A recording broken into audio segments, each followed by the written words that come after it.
Muy bien, buenas tardes, Oscar. Oscar Gómez Díaz. Díez, 10 con ¿verdad? E. Con E. Muy bien, muy bien.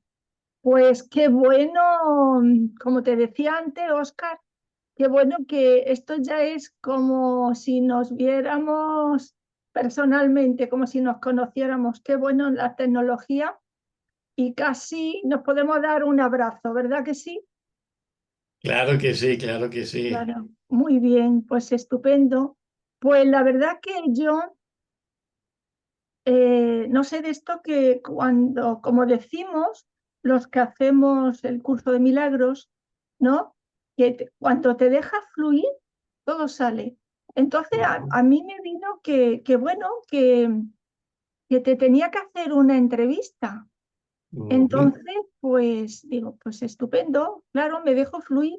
Así es como lo he visto, como lo he sentido y de nada, y me he puesto en contacto contigo y tú que has sido tan amable, eres tan amable, pues nada, ya tenemos aquí el día perfecto para poder hablar un rato y conocerte yo un poco más, porque ujú, bueno, yo hablando de las tecnologías y todo el mundo, porque estamos en otro continente, ¿no?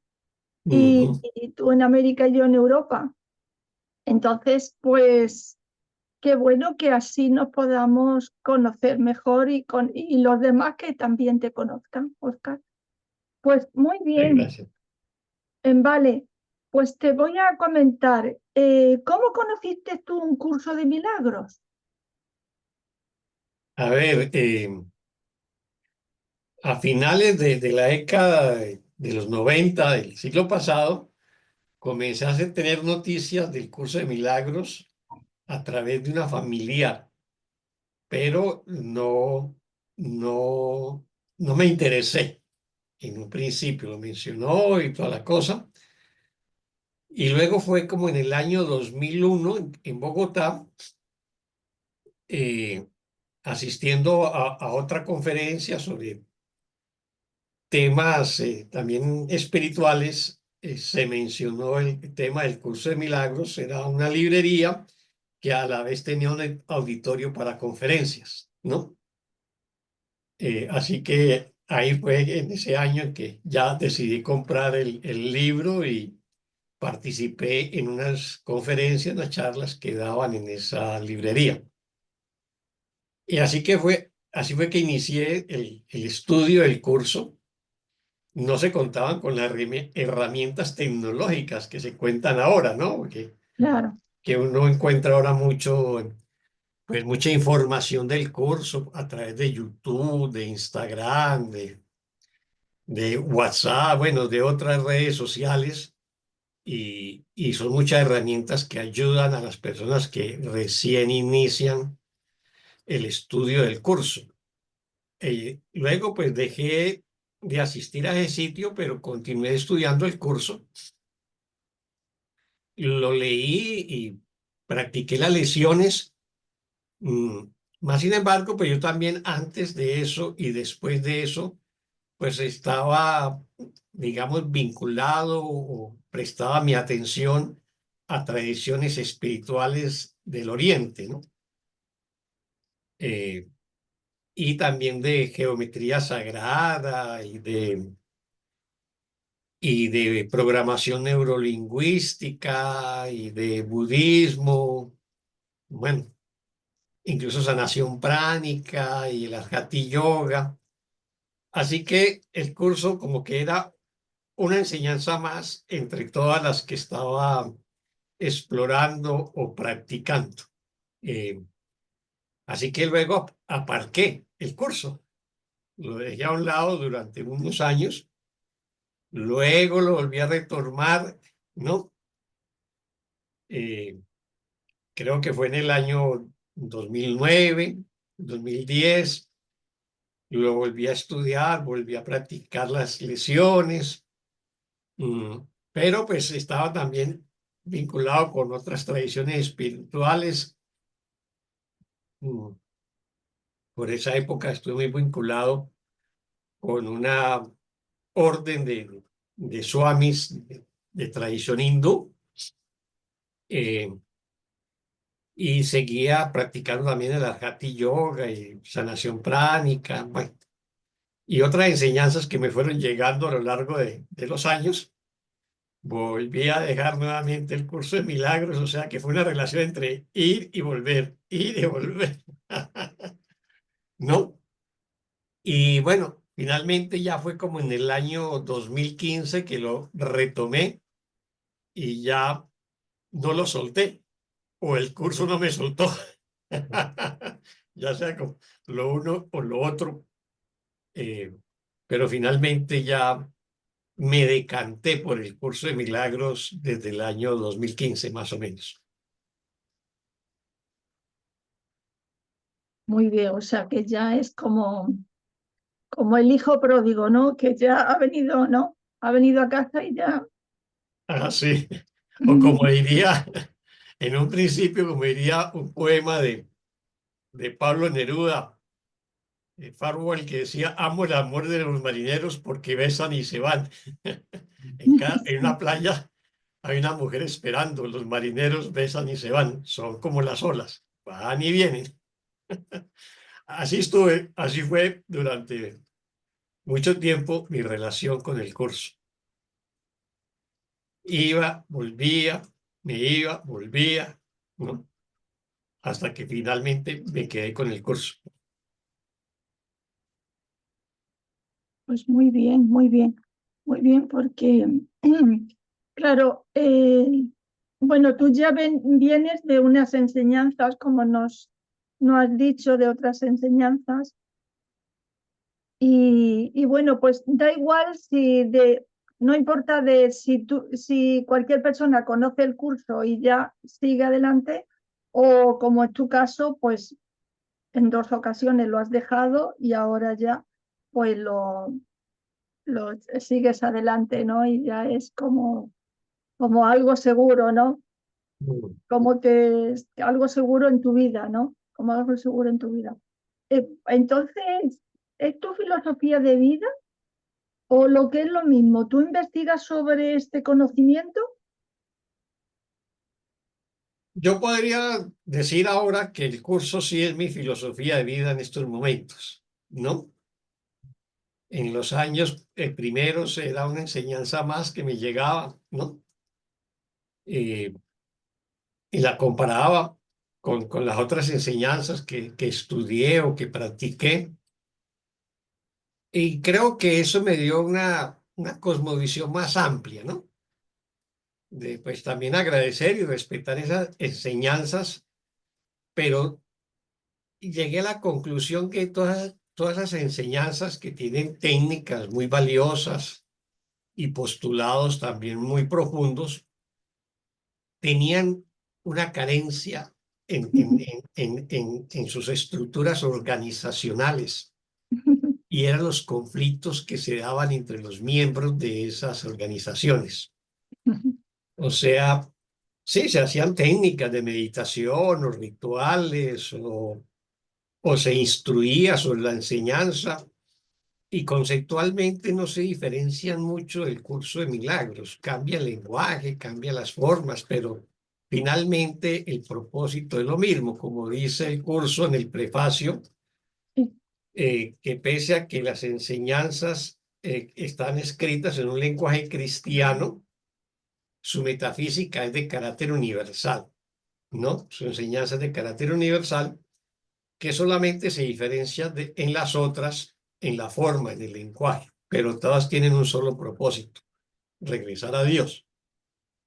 Entonces, en ese sentido, pues no había, digamos, un conflicto conceptual profundo. Lo que había era que no se resolvían los conflictos emocionales o los conflictos de nuestros egos al interior de esas organizaciones. Y por eso, pues finalmente llegué a la conclusión de que lo que tenía que trabajar primero era eso. La técnica pasa a un segundo plano. O sea, también es importante, pero si tú no sanas tu mundo emocional, no sanas tu mente, tampoco logras el propósito que la enseñanza, cualquier enseñanza, te esté enseñando. Pongo, por ejemplo, en las tradiciones orientales, la meditación es muy importante. Así que cualquier instructor te va a decir, bueno, aquíétate, ponte en una postura eh, que esa tradición recomiende, te aquietas y meditas. Pero, pues que tú puedes poner el cuerpo en postura de meditación y aquietar el cuerpo, pero tu mente sigue siendo un torbellino, sigue siendo un torbellino. Entonces lo que tienes es quieto es el cuerpo, pero no la mente, ¿no?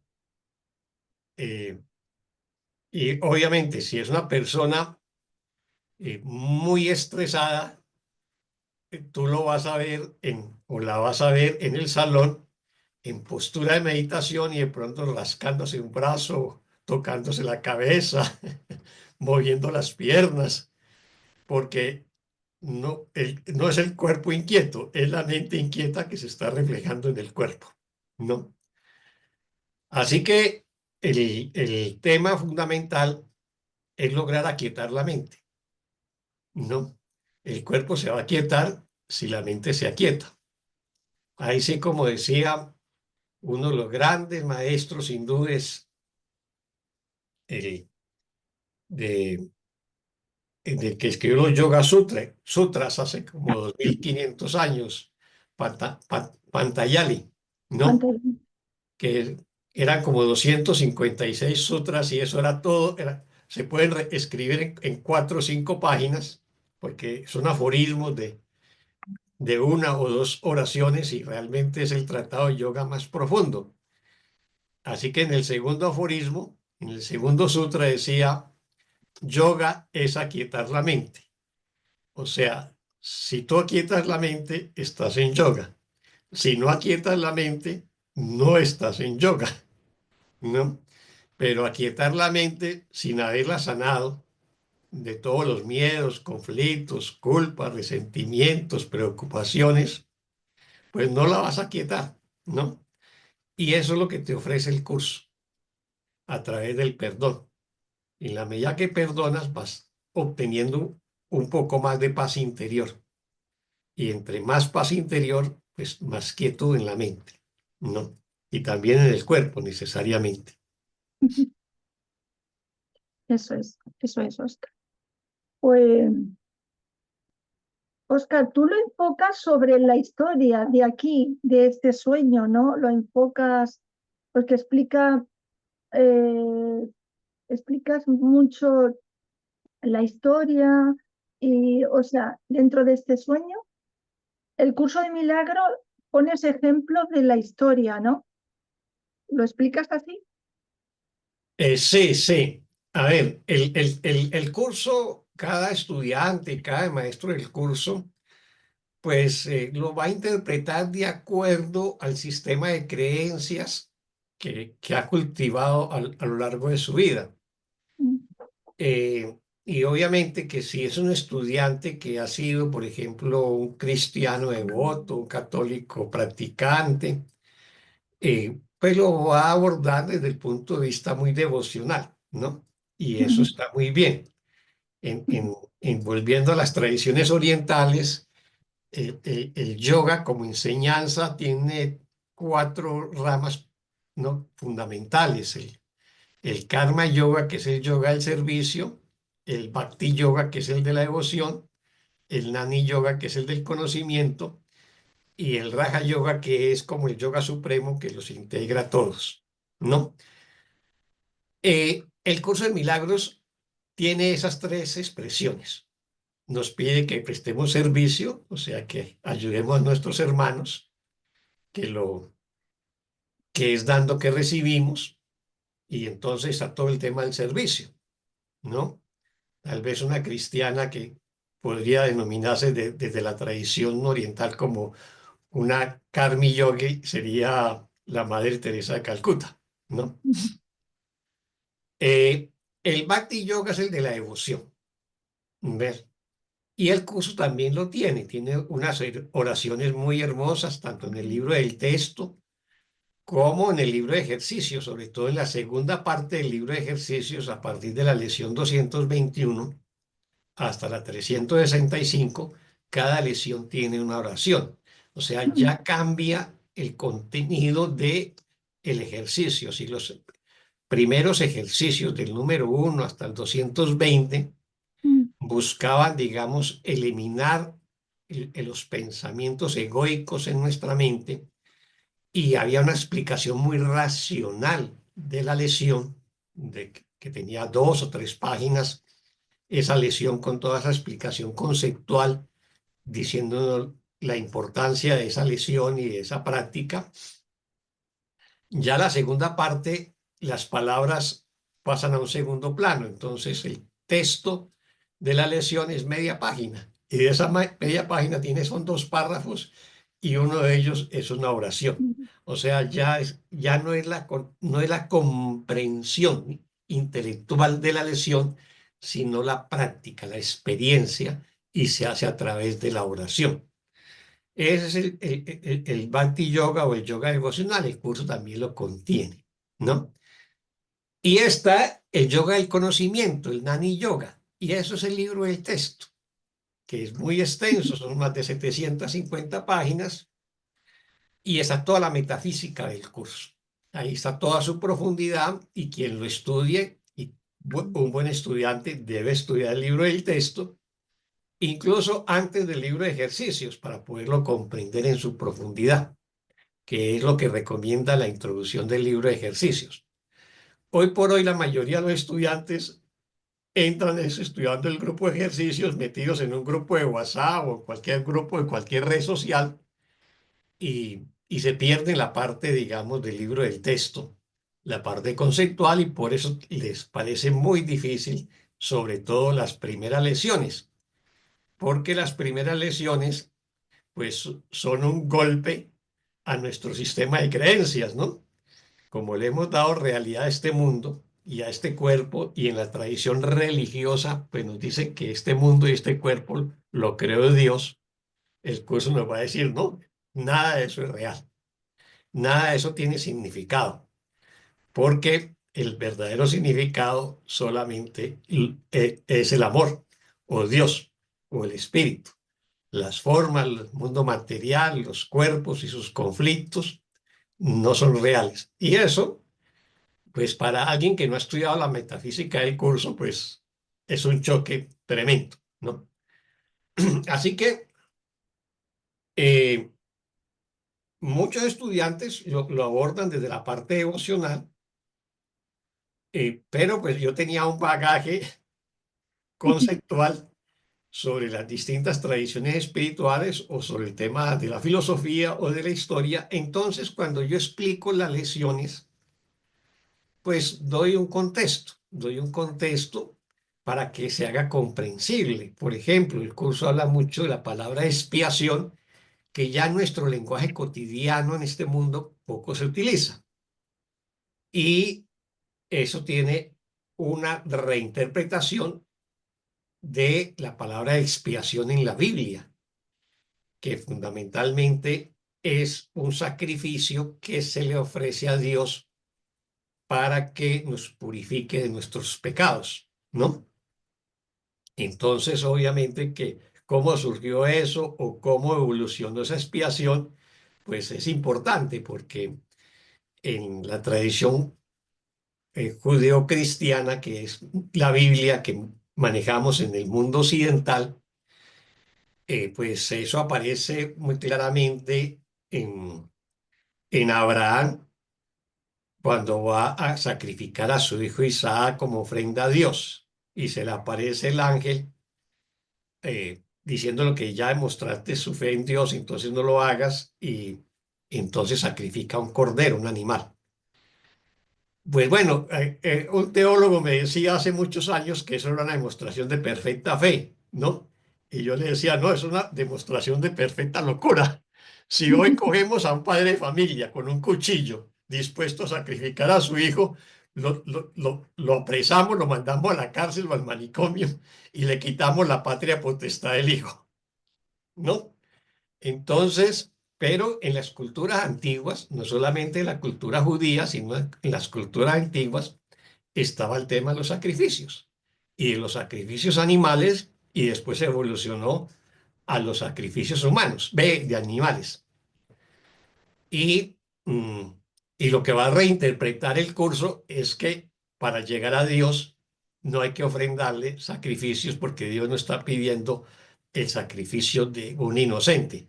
El sacrificio del cordero es un animal que incluso nos inspira ternura, ¿ves? Es inocente. Y el sacrificio que se hacía y está en la Biblia, en el libro 13 de Levíticos, cómo se hacen los sacrificios y cómo el sacerdote lo hace y el tipo de pecado que vas a expiar y todas esas cosas. Y finalmente es la sangre del inocente el que nos va a limpiar de los pecados, ¿no? Porque es el templo, en el altar se coloca el cordero, se degolla, lo degolla el sacerdote, ¿no? Antes lo lleva el penitente. Y es con esa sangre que te van a untar, porque esa sangre es la que te va a purificar tus pecados, ¿no? Entonces, si entendemos eso, pues entendemos de que no hay que matar a nadie, ¿no? Para llegar a Dios, sino que lo hacemos a través del perdón y el amor.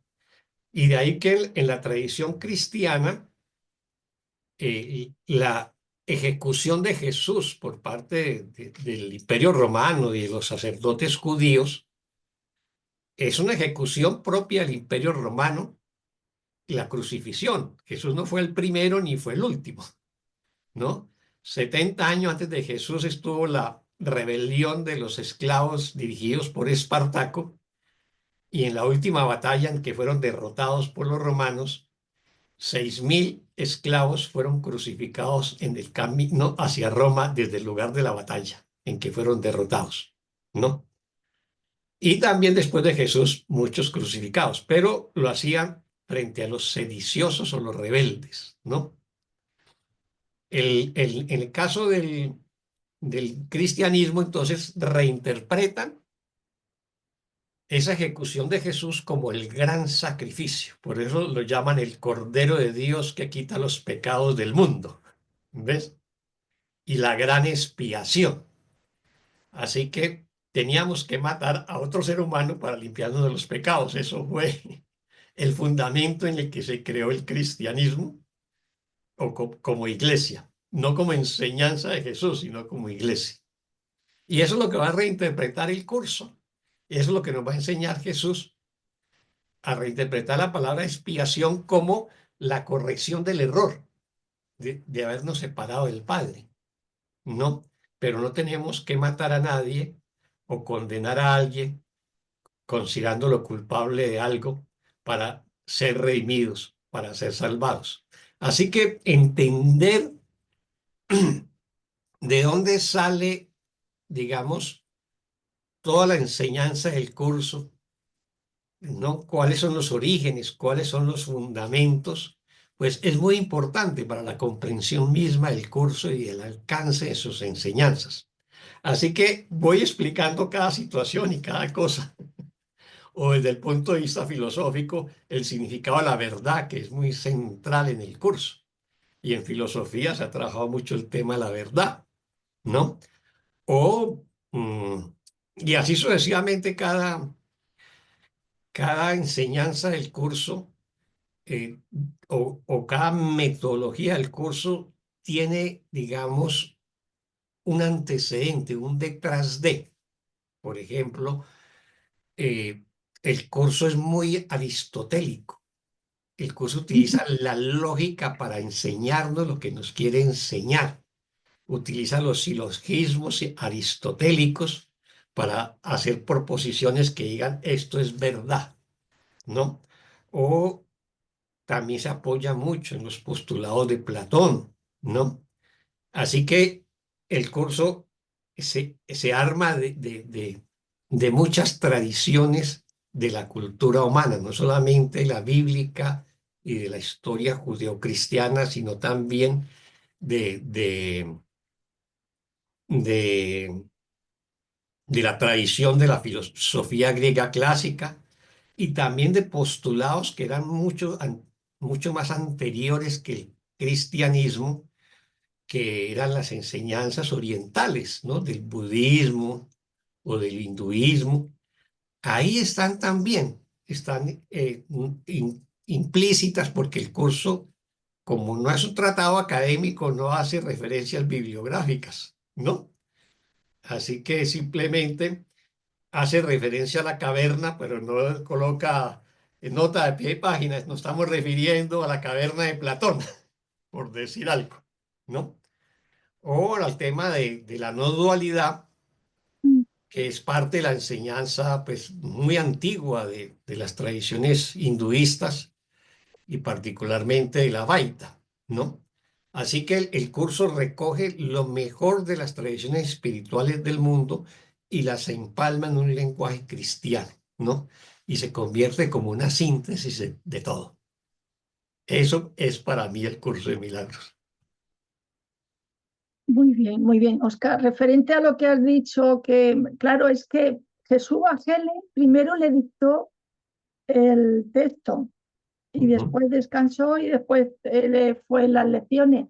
Pero sí que el texto es muy importante, trabajarlo, leerlo y, y practicarlo, sobre todo. Eso es, y practicarlo. Eh, ujú. sí, tú en El amor que sana, que haces los miércoles el título del amor que sana, que es un Zoom, que haces, explícanos un poco eso. A ver, el Amor que Sana es una plataforma que dirige un estudiante del curso argentino, Juki, y tiene programación para todos los días y entonces tiene programas permanentes con distintos maestros de un curso de milagros. De, así que allí se expresan distintos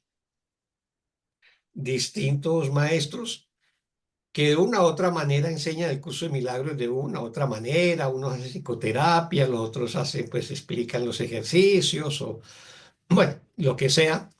Y Juki, pues muy amablemente me ofreció su plataforma para hacer los miércoles por la tarde las enseñanzas del libro del texto de un curso de milagros. Así que cada miércoles a través de la plataforma de Amor que Sana, pues yo voy explicando el libro del texto.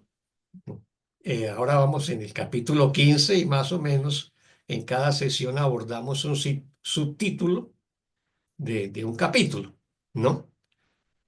Ayer estábamos viendo la práctica al instante santo, ¿no? Que es el subtítulo 4 del capítulo 15. Y eso es lo que hago ahí a través de la plataforma Amor que Sana. Y por lo demás, pues participo cuando me invitan de otras plataformas, en mesas redondas o hacer una exposición, como en el caso de UCM Universal o Miraclo Love, o bueno, o estudiantes del curso que tienen sus propios programas de YouTube o Instagram, como el que estamos haciendo ahora contigo, ¿no? Y la otra que hago es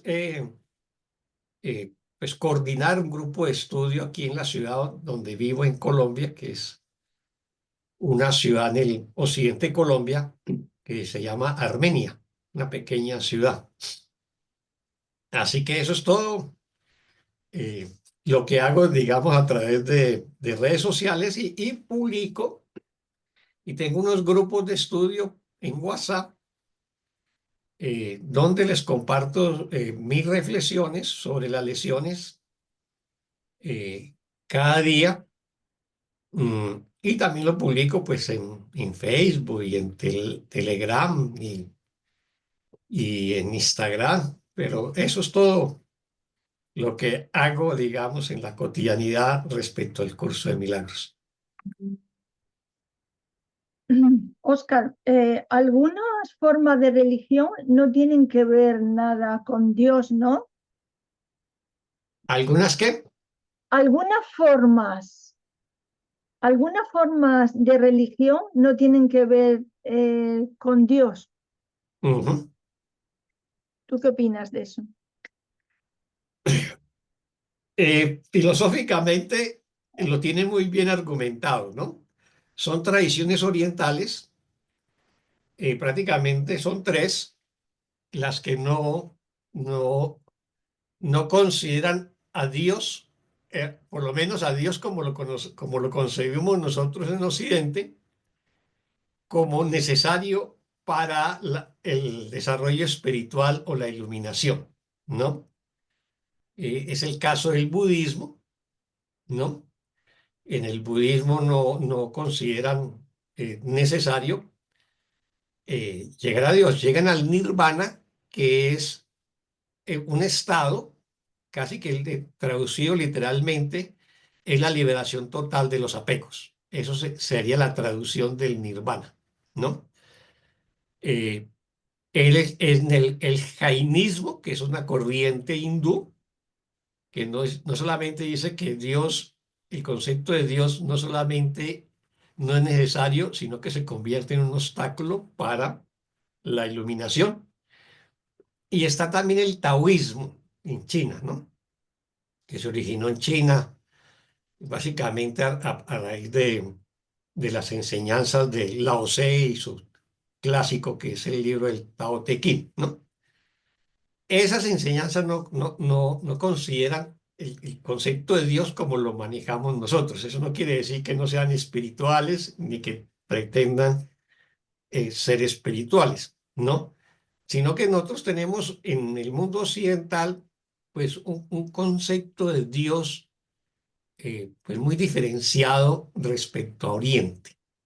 El judaísmo fue pasando de un politeísmo que está en los primeros libros de la Biblia, cada vez que Moisés o algún patriarca está peleando con su pueblo porque están adorando becerros de oro o a un dios pagano, porque como fue un pueblo que fue sometido a la esclavitud por muchas potencias que vivían alrededor, los egipcios, los babilónicos, los asirios, bueno, etcétera, los romanos, pues los fueron impregnando digamos, de sus creencias religiosas y entonces volver a restablecer el monoteísmo propio del judaísmo fue un proceso, ¿no? Y se expresó casi como una batalla, una lucha, ¿no? Así que tenemos un concepto de un Dios muy guerrero, ¿no? Sobre todo el Dios del Antiguo Testamento en la tradición judía. El Dios del Nuevo Testamento ya es distinto, ¿no? Es un Dios más amoroso, pero esa es la percepción que hemos manejado, entonces eh, es muy diferente a lo que manejan en Oriente. Hay que saberlo comprender, ¿no? Hay que saberlo comprender, o sea, hay que estudiar con libre de juicios esas otras tradiciones, porque vamos a encontrar muchas similitudes con el curso, pero si nos detenemos en las formas, pues vamos a juzgar mucho, vamos a condenar y a excluir, que es muy propio de todas las religiones. ¿Ves? Así que lo que yo sugiero es cuando abordes una tradición espiritual de Oriente o de cualquier otro lugar del mundo, mira más sus aspectos metafísicos, no sus aspectos rituales, no sus formas, no los nombres que se le dan a Dios o a la divinidad, sino que mira la enseñanza más profunda que hay detrás de eso. Por ejemplo, nosotros acusamos al hinduismo de ser una religión politeísta, ¿no? Eh, Y ellos podrían decir lo mismo de nosotros en el mundo occidental, diciendo el cristianismo también es politeísta, mira la cantidad de ángeles, de arcángeles, de serafines, ¿no? Y de santos que ustedes tienen. ¿Ves? Eh, y además, ustedes tienen tres dioses y nosotros también. Ustedes tienen ¿no? el Padre, Hijo y Espíritu Santo. Nosotros tenemos a Shiva, Brahma y Vishnu, ¿no? Pero esos serían unos debates teológicos y el curso de milagros nos dice que no permitamos que la teología nos retrase, ¿no? O sea, mira hacia la verdad. En el fondo, ellos también tienen un solo Dios, que lo llaman Brahma, ¿no? Y Brahma es la realidad última. Esa no tiene forma. En cambio, de Shiva, de Vishnu o de Brahman, sí que hacen eh, figuras, ¿no? Y templo y todas cosas, pero de Brahma no hace, de Brahman con N al final, ¿no? Para distinguirlo del Brahma. Ese Brahman con N al final, ese es la realidad última y de esa no tiene forma, ¿no? No lo representan con figuras de ninguna clase, porque la llaman la realidad última. Así que es eso lo que hay que saber comprender y entender y respetar y sobre esa base uno puede aprender también mucho. Sí, eso es, Oscar. Sí. El curso te dice que tienes que reconocer que no sabes nada, ¿no? Que no sabes nada. Porque todo el conocimiento que aquí en esta ilusión, aquí en la Tierra, tenemos, no nos vale de nada. No nos vale de nada, ¿no? Porque ya, fíjate, un filósofo griego, Sócrates nos dijo, qué sé yo que no sé nada, solo sé que no sé nada, ¿no? Ujú, Entonces, o sea, que el curso de milagros lo que te dice es que todo lo que hasta el momento de que conoces el curso, si realmente lo quieres practicar bien, no te vale de nada, porque eso es como ir al pasado. Lo único que te va a llevar es al sufrimiento, a sufrir. Entonces, deshacer todos esos pensamientos erróneos que teníamos y reinterpretarlo desde el conocimiento que tenemos ahora con el curso, con estas herramientas que tenemos, ¿no? ujú. Sí, es cierto. En esa parte el curso también es muy socrático, ¿no? Y ahí aparecen también el curso frases de Sócrates, incluso entre comillas, de las pocas que el curso coloca entre comillas, ¿no? El conócete a ti mismo, por ejemplo, que es una frase que se adjudica a Sócrates. Es el principio de la sabiduría. Si yo doy por sentado que ya lo sé todo, cierro las puertas de mi mente a nuevos conocimientos, ¿no? Así que ese principio de la sabiduría que plantea Sócrates es esencial. Es Yo tengo esencial. que reconocer que no sé para poder abrirme a aprender. Si yo me dejo llevar por la arrogancia del ego y decir, es que yo ya lo sé, eso lo manejo, eso lo controlo, eso lo domino, entonces te cierras a aprender.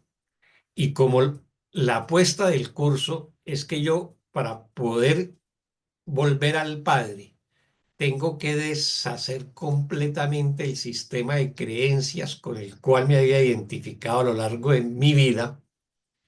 Entonces tengo que partir de ese principio de la sabiduría, reconocer que no sé, renunciar a creer que yo sé, que el verdadero conocimiento va a descender sobre mí en la medida en que yo esté dispuesto a abandonar el viejo sistema de creencias, ¿no?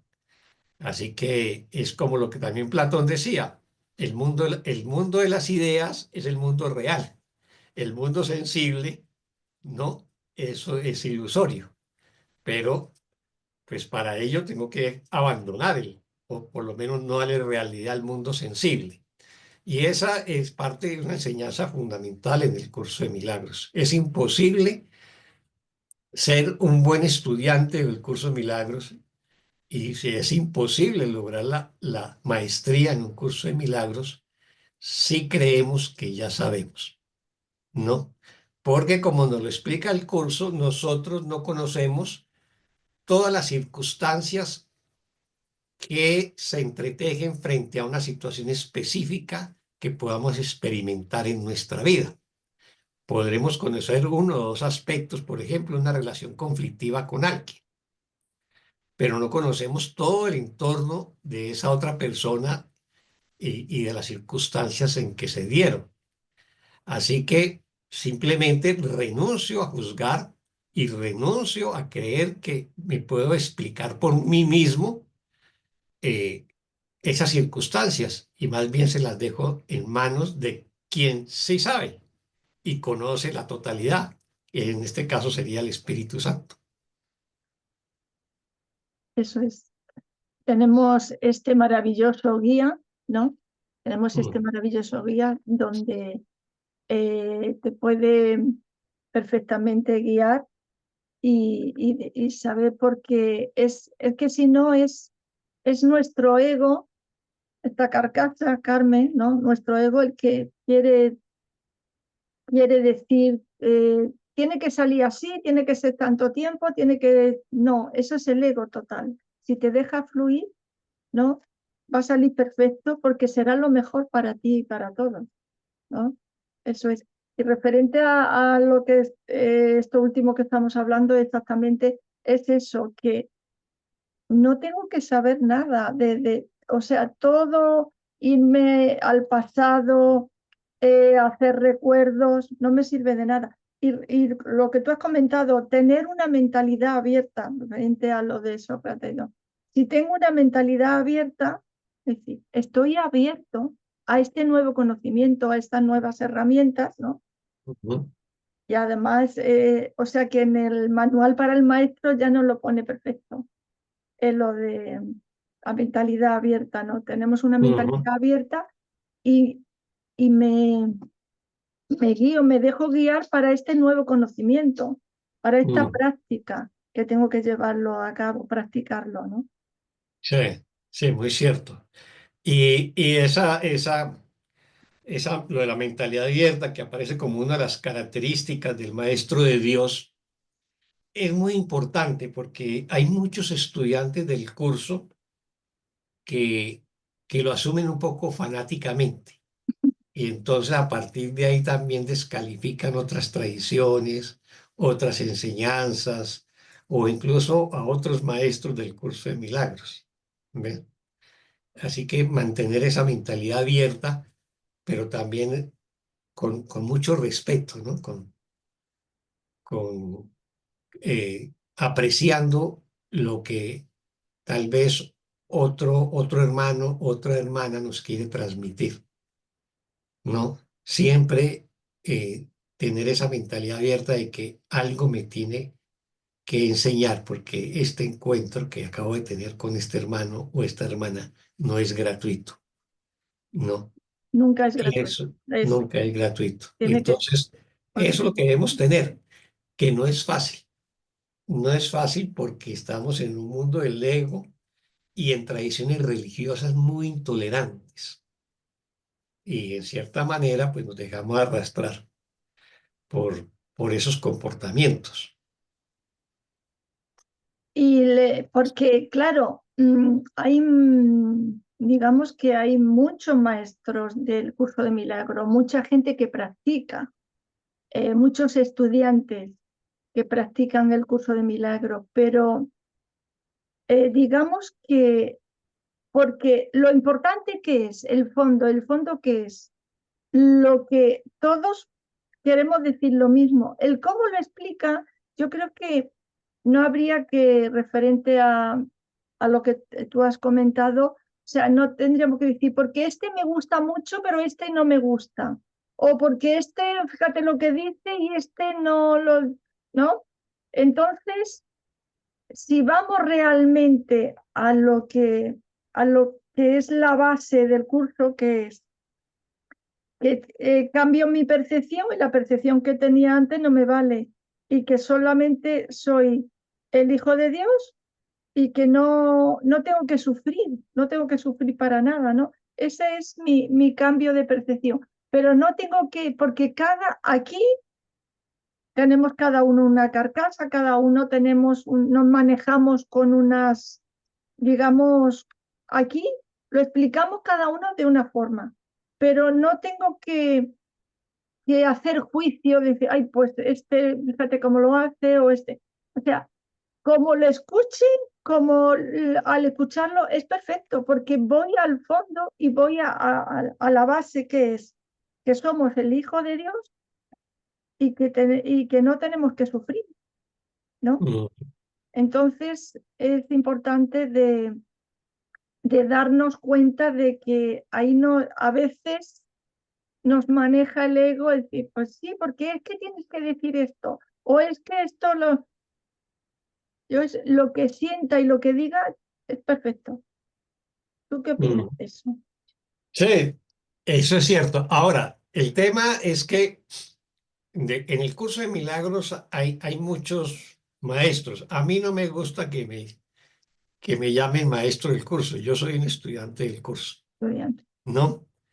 Eh, eso de proclamarse maestro del curso me parece como un regalo envenenado para alimentar mi ego, ¿no? Oye, el Crea ego, como un sentido como de le dejes tu peñón superioridad o aquí, algo así. Y por eso no me gusta eso. Ahora, hay muchos maestros del curso que tienen formas muy diferentes de transmitir la enseñanza. Y eso no está malo pues, por sí mismo porque son métodos de enseñanza, formas de enseñar. Y hay estudiantes que sintonizan más con un maestro o con otro, ¿no? Y bueno, eso está muy bien. Eso está muy bien. Simplemente valoren eso y punto, ¿no? Yo también leí muchos maestros del curso en mis épocas en que estaba, digamos, estudiando distintos maestros del curso y obviamente uno va a encontrar la profundidad conceptual de un Kenneth Wanick, por ejemplo, eh, y va a encontrar también la manera como explica las lesiones, por ejemplo, eh, Perrin y Watson, ¿no? sí, Me parece también muy bien la forma en cómo ellos lo explican. Y así fui encontrando distintos maestros del curso que lo explicaban de una u otra manera y aprendí mucho de ellos. Hay una estudiante mexicana que incluso yo ya estaba como muy saturado con muchos grupos de WhatsApp y le entregué 5 grupos para que los administrara ella, ¿no? Y ella explica las lesiones como parte de su vivencia personal. O sea, yo soy muy racional y lo conceptualizo, pero ella lo explica desde su vivencia y me parece muy hermoso, ¿no? Y le pedí el favor que le entregué 5 grupos de WhatsApp que yo tenía y ella lo está gestionando y lo está administrando. Publica también mis lesiones, ¿no? En esos grupos se llama Rocío y me parece maravilloso como lo explica. Incluso hace poco descubrí dos formas de enseñar el curso por YouTube y uno que me pareció maravilloso, tal vez porque a mí me falta desarrollar más el tema de la oración, y es que hace de cada lesión una oración, ¿no? O sea, no se pone a explicar la lesión, sino que coge la lesión y la vuelve una oración, ¿no? Eh, como el canto de la oración, ¿no? Que es exactamente. una Es- poesía ya a eh, Dios. Se llama Morada Interior y lo estoy Ah, compartiendo sí. en Ah, los bueno, grupos sí, míos. es la de luz pequeña, Y los pequeños me parece la maravilloso luz y también la pequeña, estoy compartiendo en sí, los grupos en que yo estoy publicando porque me parece maravilloso el sí. uno y el otro. ¿Ves? Así que yo no tengo el problema de publicar lo que Sí, hacen otros maestros, sino que si me sintonizo con esa enseñanza, antes las difundo, porque no ando en competencia con nadie ni con nada, ¿no? Entonces, veo algunas enseñanzas que me parecen hermosas y las comparto, ¿ve?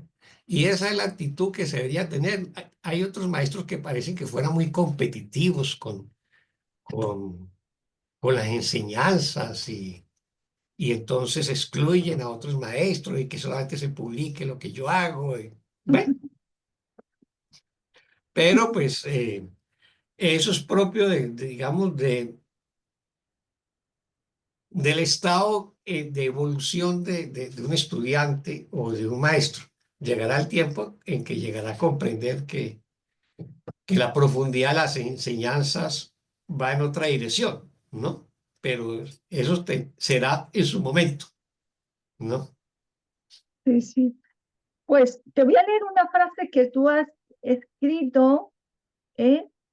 Y dice, la seguridad se convierte en certeza, pues el amor se ha reconocido a sí mismo en el espejo de su semejante, al que ahora llaman hermano. Ujú, Sí, la seguridad, ¿no? La seguridad en una certeza. El, es- yo creo que el darte, el, cuando tienes esa seguridad, tienes aquí en este ilusorio sueño, tienes una estabilidad, ¿no? Porque si no estás o ahí arriba o aquí abajo del todo, ¿no? Entonces, esa seguridad se convierte en certeza, ¿no? Lo que tú dices, yo creo que es algo que te da una estabilidad, que te da una seguridad y es parte de lo que en realidad somos, ¿no? De lo que es, porque es parte de lo que somos ya, del ser que somos, de luz. ujú. Eso es cierto, pero a la seguridad y a la certeza no llegamos de buenas a primeras, como diríamos. El curso lo entiende así. Incluso en las características del Maestro de Dios, en las 10 características del Maestro de Dios, no está la palabra certeza, pero está la palabra fe. La fe antecede a la certeza. O sea, lo que nos está pidiendo es que de pronto todavía no tenemos pruebas tangibles en nuestra conciencia del Espíritu Santo, del amor de Dios o de Jesús. Y entonces yo me entrego, acepto la enseñanza y me entrego a ella con fe, ¿sí? Y la fe es la manera en que yo doy respuesta a mis dudas, porque si permito que las dudas me carcoman, no voy a avanzar en mi proceso de sanación. Así que en la primera etapa del aprendizaje, la fe es muy importante, ¿no? Pero llega el momento en que la fe es tan profunda y que la fe me lleva a la experiencia que ya no tengo dudas, solo certezas, ¿no? Así que la fe es como la herramienta y la certeza es como el resultado. Y esa es parte, digamos, del proceso de aprendizaje en el cual pues la mayoría de nosotros vamos a transitar, ¿no? Es difícil que ser un estudiante que no tenga dudas, ¿no? Tiene muchas dudas, son legítimas esas dudas. Pues ellos preguntan y preguntarán en los grupos de estudio o en los grupos a través de YouTube o de Zoom, bueno, y se le trata de ayudar a resolver las dudas explicándole el curso. Y en la medida en que practica, es posible, y practica con fe, es posible que esa fe se convierta en seguridad y en certeza. Pero va a depender de que el estudiante lo asuma, lo desee, como dice el curso. Tienes que desearlo también, ¿no? Tienes que desear el instante santo para que este instante sea un instante santo, ¿no? Si no lo deseas, no lo será, ¿no? Y detrás de ese deseo, pues obviamente que hay una fe, ¿no? Hay algo dentro de él que dice, este es el camino, ¿no? Esta es la enseñanza, esta es la guía o este es el maestro que debo seguir, ¿no? Y ahí es donde emprende el camino y no se detiene o no se desvía del camino. La mayoría iniciamos el camino, nos desviamos, volvemos, ¿no? Hasta que tengamos la certeza. Claro que sí. Pero es perfecto, Ujú, Oscar. Pues te voy a comentar otra frase de las tuyas. Dice, la confianza es una de las características del amor que más nos cuesta cultivar. ujú. Sí, claro, es también casi que lo mismo. ¿Por qué? Porque en este mundo es un mundo de carencias y de conflictos. Si nosotros vamos al mito de la expulsión del paraíso, pues en el libro del Génesis de la Biblia, se supone que nosotros estábamos en un estado de plenitud en el paraíso. O sea, todo lo teníamos, disponíamos de todos, éramos inmortales, felices, vivíamos en paz, en armonía, ¿no? Y nos comimos el fruto prohibido y Dios nos sacó a patadas del paraíso. Y entonces este mundo se convierte en lo opuesto a lo que es el paraíso, absolutamente. O sea, la separación y el mundo de la separación es absolutamente lo opuesto. Si en el paraíso vivíamos en la eternidad, aquí vivimos en el tiempo. Y en el tiempo todas las cosas se degradan y mueren, ¿no? En cambio, en el paraíso es la inmortalidad, no la mortalidad. El paraíso era la plenitud, este es el mundo de las carencias, ¿no? Recordemos la maldición. Ganarás el pan con el sudor de tu frente.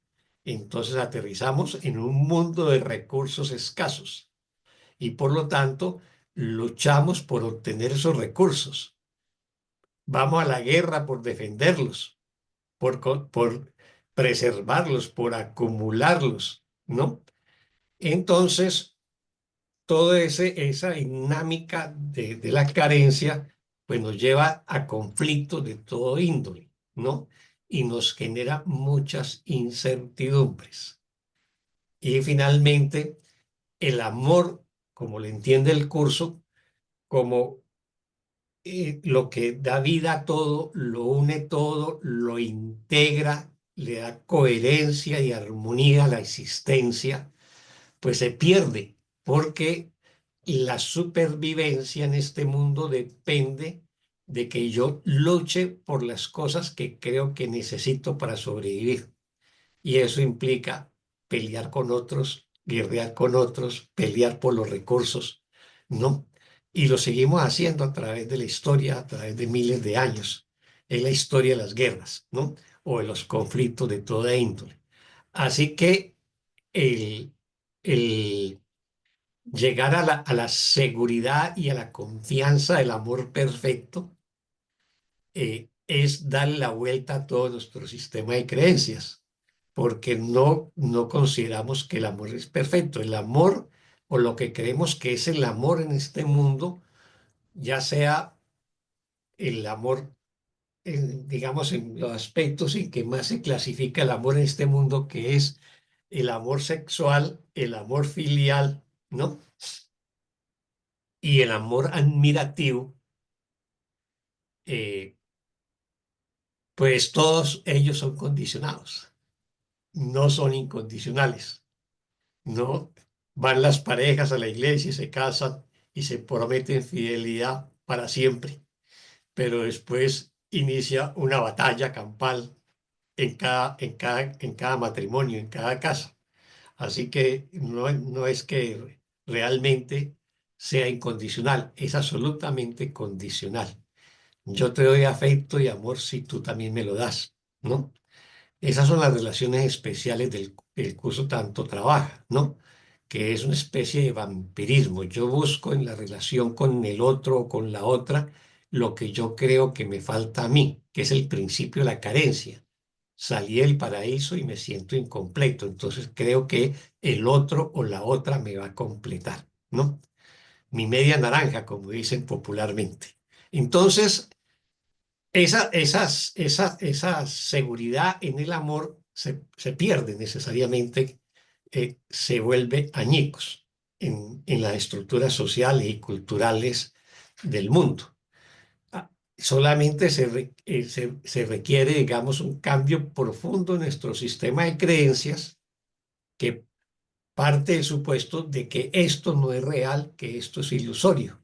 Y por lo tanto, el verdadero amor, ¿no? El que me da toda la confianza en él, no es de este mundo, ¿no? Trasciende este mundo. Pero llegar a ese conocimiento y luego a esa convicción es un proceso.